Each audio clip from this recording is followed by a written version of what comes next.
Afternoon YouTube, another watch review coming up. This is one I've just recently bought. It's going to be the Egard Quantus version 3. Obviously I'll talk through it as I usually do with brand, unboxing and go through from there. Right, first thing, the Egard brand, fairly new brand, 2012 I believe they came out, based out of California.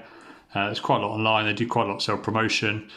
Essentially it looks like a father-son designed business. If you go on their website, they do a number of different watches. They tend to look like they run limited edition number of that particular style. Some are limited numbers. Looks like they generally buy movements from China, Japan, and potentially Swiss as well occasionally, and then redesign quite funky looking watches. All their brands, it's very much around watches you don't see every day. So yeah, that's where they are. It's definitely sort of thing if you could look at, you're going to like the watches or you're probably going to dislike the watches, but there we are. So this is the Quantus version 3. Clearly it means there's been two versions before it, the 1 and the 2.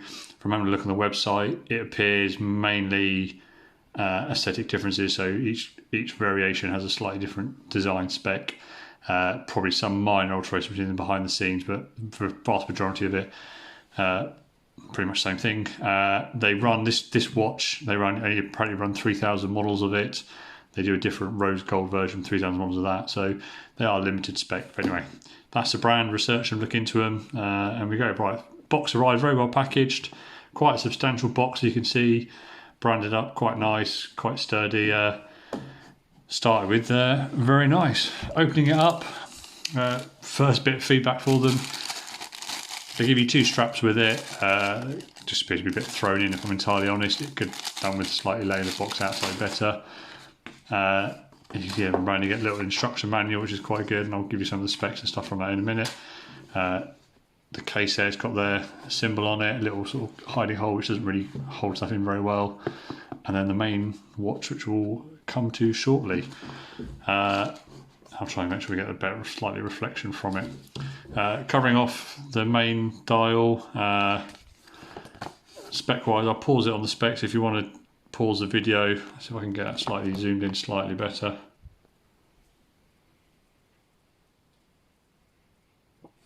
Hopefully you'll be able to read the specs on it. It's quite a chunky watch.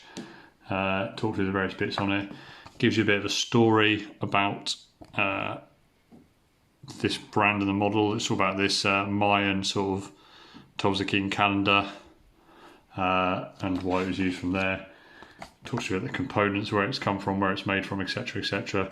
Interesting, gives you a bit about water resistance and actually what it actually means for those people that think 50 metres means you can do 50 metres swimming with it. It's not. Talks about how it's the pressure and all that sort of stuff. And then obviously it's quite a funky one, how you tell the time with it. Doesn't actually give you instructions on how to use a watch though. It's not pretty complicated, so people can figure that out. I'll cover that. I'll do the straps more or less straight away. So that's the box. As we said, no one buys a watch for their boxes, but it's always nice that it comes with some part to it. Right, comes with two straps. A leather strap, which you can see here. I've got one fitted at the moment, and a silicone strap. I'll do a change of the straps at some point so you can see the difference on them. Both actually quite good. I'll review them. Bit of a dilemma it poses with these watches. I mean, I've had this watch about a week now and I've worn the straps half and half. So the leather one is the one it's advertised with. It comes with genuine leather, like a sort of tan on the inside, black, sort of like that sort of animalistic looking skin on that side. And you can see on the buckle, you can see there the Egard logo. Probably the phone, my phone doesn't particularly work very well with close up. You can see the Egard symbol on it from there on the inside. Actually, the only thing I don't like about this strap is this sort of bucket, this sort of loop to catching it isn't fixed. Slides around and it slides off quite a lot of the time. It could do with either being fixed or being tighter to it. That said, it's a nice strap, and actually I think this is a strap that suits the watch really well. It makes it look a little bit more elegant, a bit more classy. However, it's not probably the one that I'm going to wear all the time, because for me this is kind of where you'd be wearing this watch to be sort of dressed up and going out. in the evenings, this is where the watch would excel. However, day to day, it's probably not one I would wear it with. That's just why I don't dress that smart and that stuff. Which then leads me on to the silicone one. Fairly simple to change, as all these watches are. As he says, there we are, one clips off.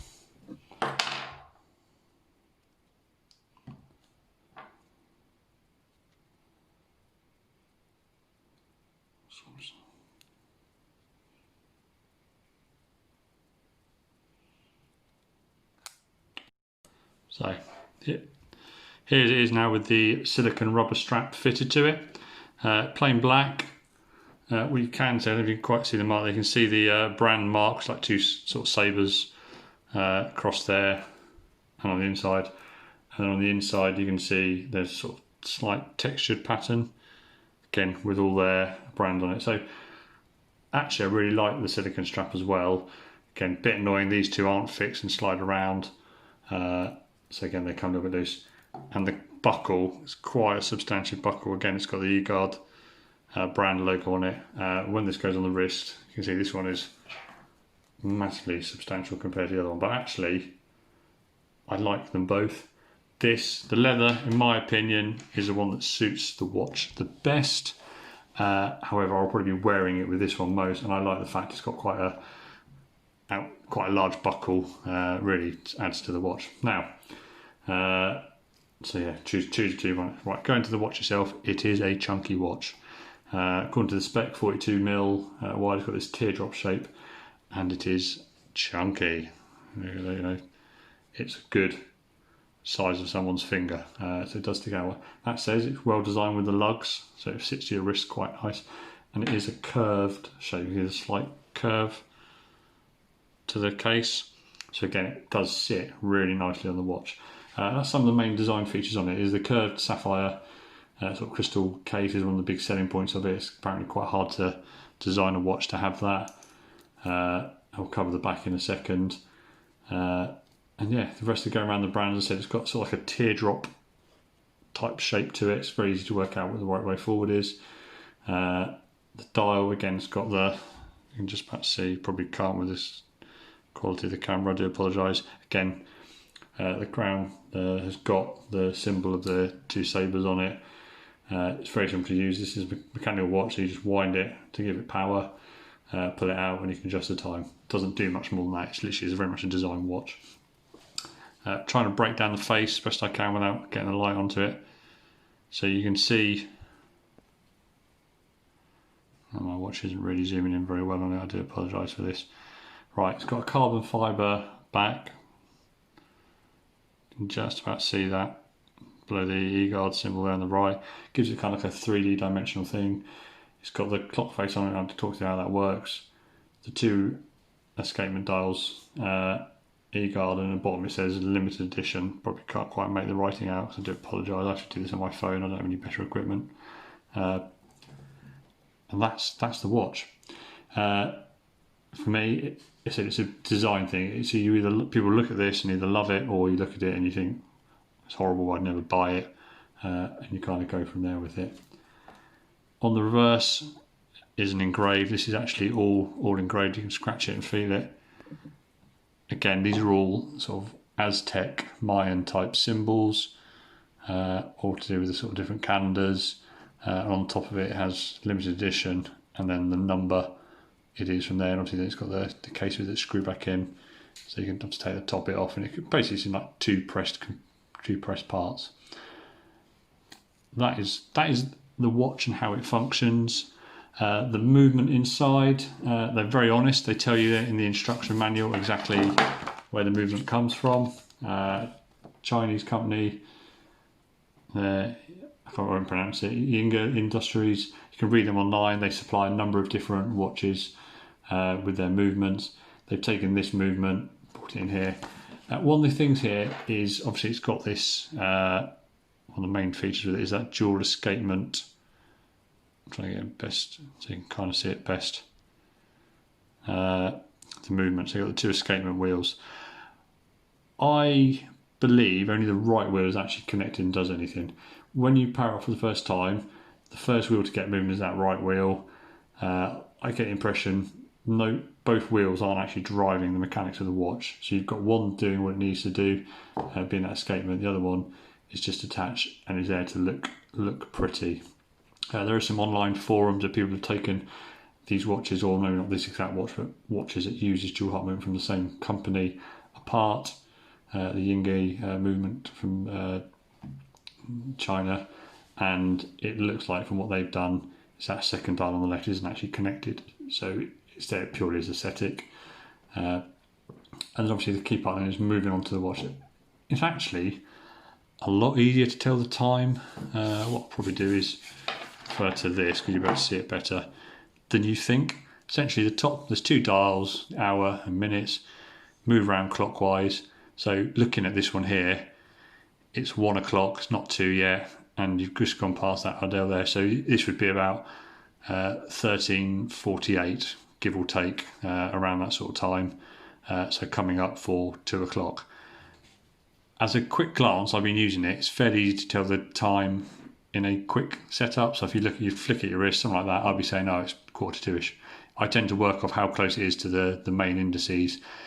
Accurately, you then have to look a little bit closer. It takes a little bit longer, sort of 10 seconds or so, to accurately get what time is.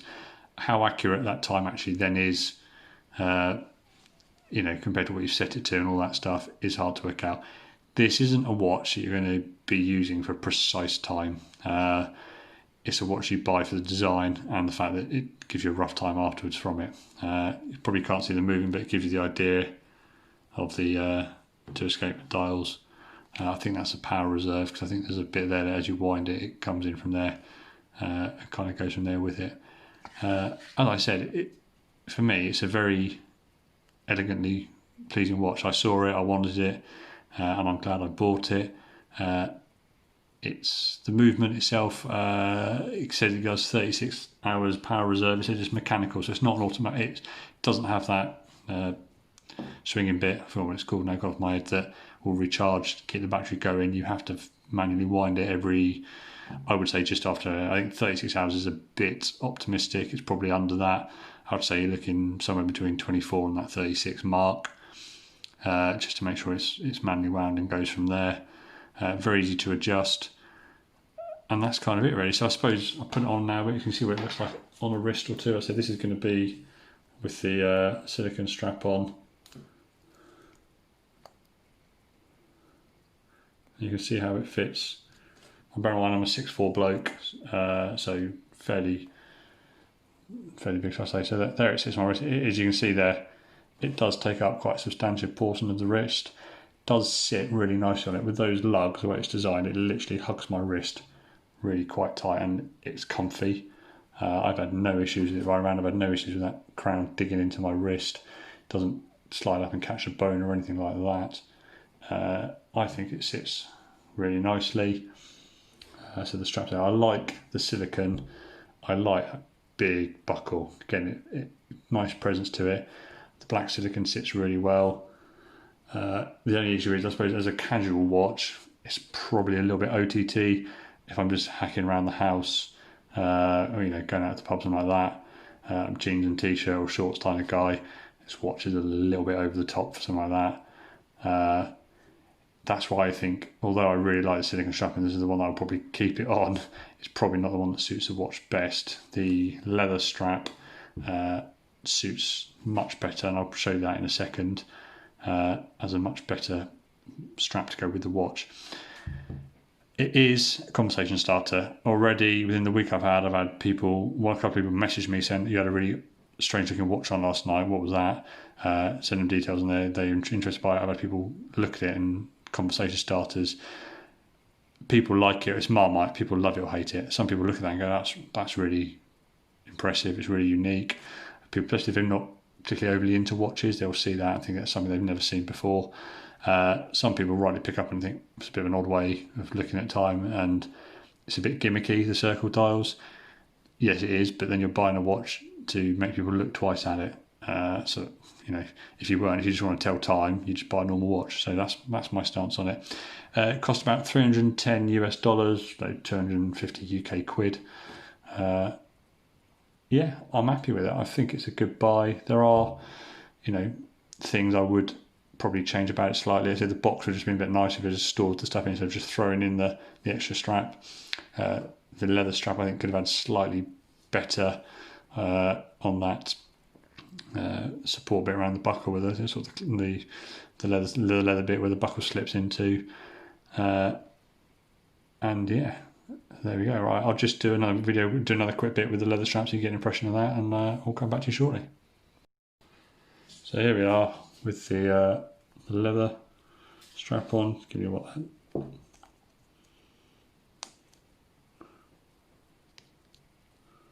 So yeah, so that one, the first one holds it nicely in place. This one I found a few times just slides off and flaps around a little bit. It's not a particularly big leather strap. I don't have the biggest wrist in the world, but I have the smallest wrist either.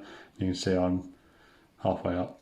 It's probably not particularly wrong, but you could almost do with that being a little bit more fixed, in my opinion. But I suppose if people have massive wrists, you'd probably fall off it. But again, for me, this is the one that suits the watch best. I said pros and cons to it are: pros, it's a conversation starter. People will look at this watch twice, and people will ask you questions around it.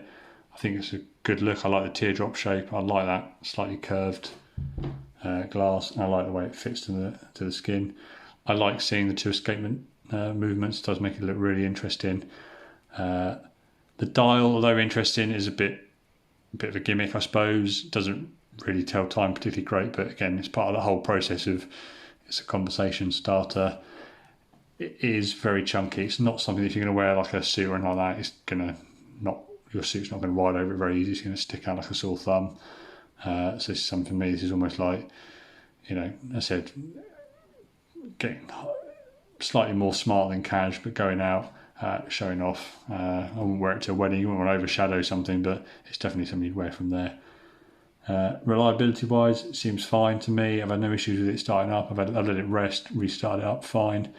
As I've done the spec with you, random sort of movements. There's 43. It's that Mayan limited edition number, the carbon fibre dial, and the sort of jewels and movements, and from there really, yeah. I hope you like it. It's a watch that I really like. So yeah, please enjoy feedback. Any questions on it, I'll try and answer for you.